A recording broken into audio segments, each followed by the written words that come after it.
নমস্কার, কেমন আছেন সকলে? ব্লেস ফুড ব্লগ চ্যানেলের পক্ষ থেকে নতুন একটা ব্লগে সবাইকে স্বাগত জানাই। গুড মর্নিং বন্ধুরা, দেখুন আমরা চলে এসেছি ডাইনিং রুমে আর সাজগোজ করে রেডি হয়ে গেছি। যাব আমরা বিচের দিকে, তার সাথে যাব একটু ওল্ড দীঘাতে। আর ডাইনিং রুমে বসে কিন্তু সকাল সকাল চা খাচ্ছি। চা খেয়ে আমরা বেরিয়ে যাব।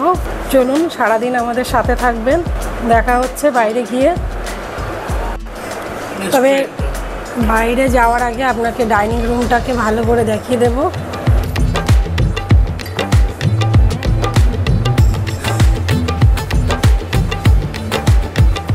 দুজনে টোটো করে কিন্তু যাচ্ছি ওল্ড দীঘাতে, আর আমাদের ভাড়া নিয়েছে কিন্তু 50 টাকা।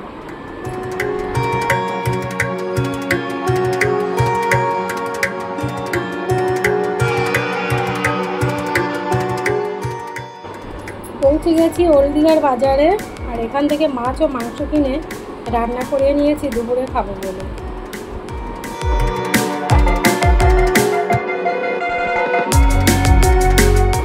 1 কেজি খাসির মাংস রান্না করতে কিন্তু আমাদের 110 টাকা নিল। সমস্ত কিছু ওনারাই দিয়ে দিলেন।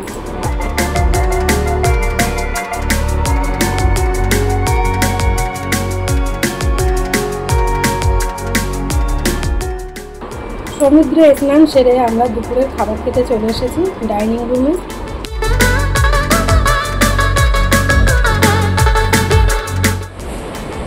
চলে এসেছি আমরা লাঞ্চ করতে।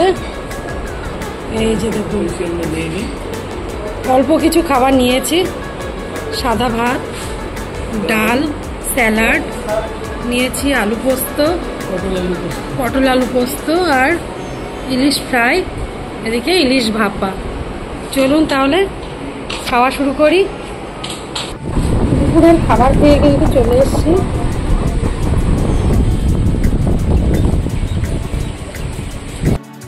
প্রত্যেকবার যেরকম আমরা বেড়াতে গেলে সকালে হাঁটতে বেরোই, ঠিক তেমনই দীঘাতে এসে আমরা বিকালে হাঁটতে বেরিয়েছি। বিচের পাশ দিয়ে যে রাস্তা বয়ে চলেছে, দেখুন সেই রাস্তা বরাবর আমরা হেঁটে চলেছি।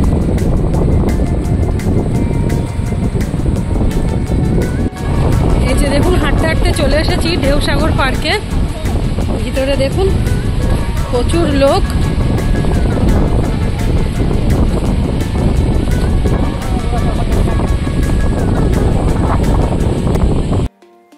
হাঁটতে হাঁটতে কষ্ট হচ্ছে, তাই একটু রেস্ট করছি আবার বসে।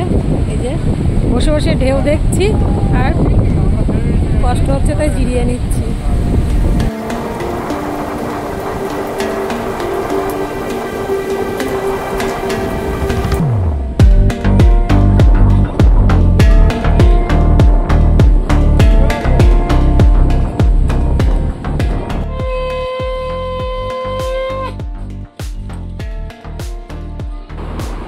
বীজ থেকে ঘুরে চলে এসেছি শঙ্খ কিনতে, আর সেই সাথে কিন্তু শাখা ও কলাও কিনে নিলাম।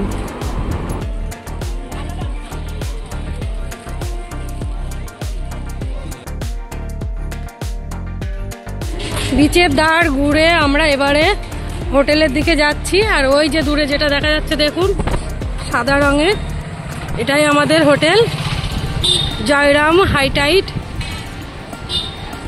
রাত্রেবেলা হোটেলটা এত সুন্দর লাগে না দেখতে। হ্যাঁ, সামনে অনেক লাইটিং থাকে, মানে গতবার এসে দেখেছি। এবার সেইগুলো কাজ চলছে হোটেলের, যার জন্যে লাইটগুলো খোলা আছে। দারুণ আমাদের এই হোটেলটা। যেমন হোটেলের সমস্ত লোকেদের ব্যবহার ভালো, তেমনই কিন্তু হোটেলটা পরিষ্কার পরিচ্ছন্ন।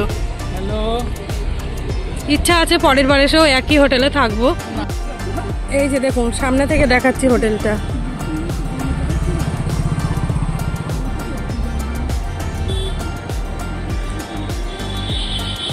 গুড মর্নিং বন্ধুরা, আমাদের দুদিনের জার্নি দীঘাতে কিন্তু আজকে শেষ। আর আমরা এখন যাব দীঘার যে জগন্নাথ মন্দিরটা হয়েছে সেটাতে। যাওয়ার আগে ওই মন্দিরটা আপনাদের দেখিয়ে দেবো। মন্দিরটা দেখার পর কিন্তু আমরা বাসে উঠবো, বাড়ির দিকে রওনা হব। চলুন তাহলে মন্দিরের দিকে যাওয়া যাক। চলে এসেছি মন্দিরের সামনে, আর মন্দিরের সামনে থেকেই কিন্তু আমরা মিষ্টি কিনে নিলাম পুজো দেওয়ার জন্য।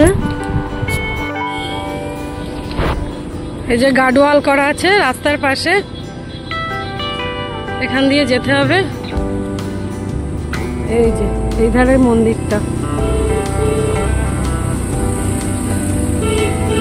কত বড় এরিয়া নিয়ে কিন্তু মন্দিরটা তৈরি হয়েছে। চলুন ভিতরে যাওয়া যাক। এই যে দেখুন, গেট থেকে ঢুকেই কিন্তু বাধার দিয়ে আমরা যাচ্ছি। গেট থেকেই আমরা আসলাম, ঢুকেই বাধার দিয়ে আমরা যাচ্ছি। উজ্জ্বল আগে চলেছে, আমি পিছনে যাচ্ছি। যে আমার ডান ধারে ঠিক এইরকমই আছে, ডান ধার দিয়ে বেরিয়ে যেতে হবে। চলুন আপনাদের পুরোটা দেখায়। অনেকটা এরিয়া নিয়ে কিন্তু মন্দিরটা তৈরি হয়েছে।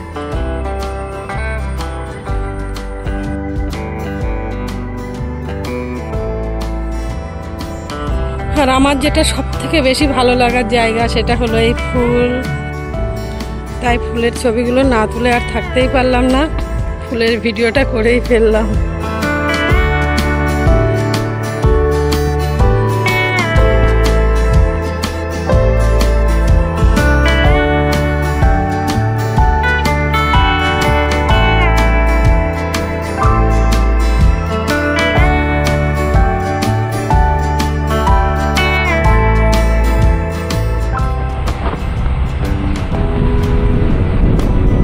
সুন্দর,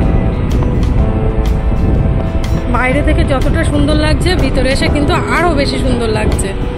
চারিপাশটা খুব সুন্দর। এই দেখুন, এদিকে পদ্ম লাগানো আছে।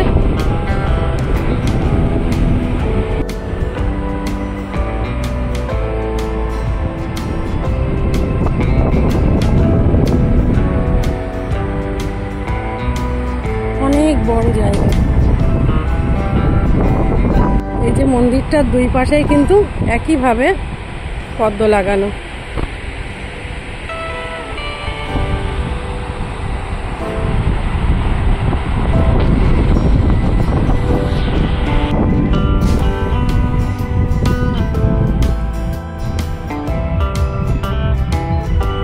খুব সুন্দর হয়েছে।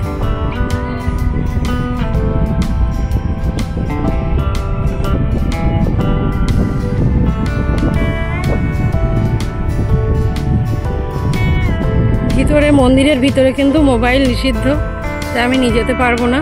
বাইরে থেকে আপনাদের দেখিয়ে দিচ্ছি। মূল মন্দিরের গেটটা কিন্তু এখানেই, আর আমাদের ভিতরে কিন্তু কোনো ছবি কিংবা ভিডিও করতে দেয়নি, তাই বাইরে এসেই আপনাদের পুরো মন্দিরের, মূল মন্দিরের বাইরেটা দেখাবো।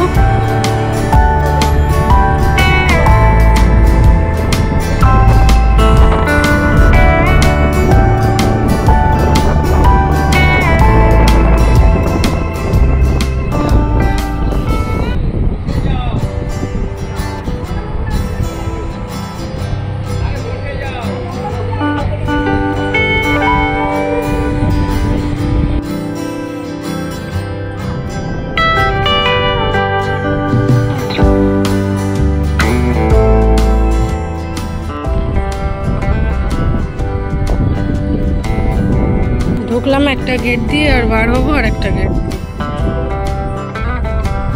মন্দির দর্শন করে আমরা কিন্তু বেরিয়ে যাচ্ছি, আর এখান থেকে গিয়ে আমরা এবারে কিছু খাওয়া দাওয়া করে বাড়িতে রওনা হব, বাড়ির উদ্দেশ্যে।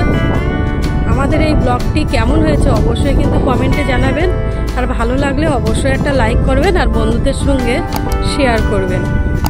দেখা হবে নতুন কোনো ব্লগে, নতুন কোনো দিনে। আজকের মতো নমস্কার।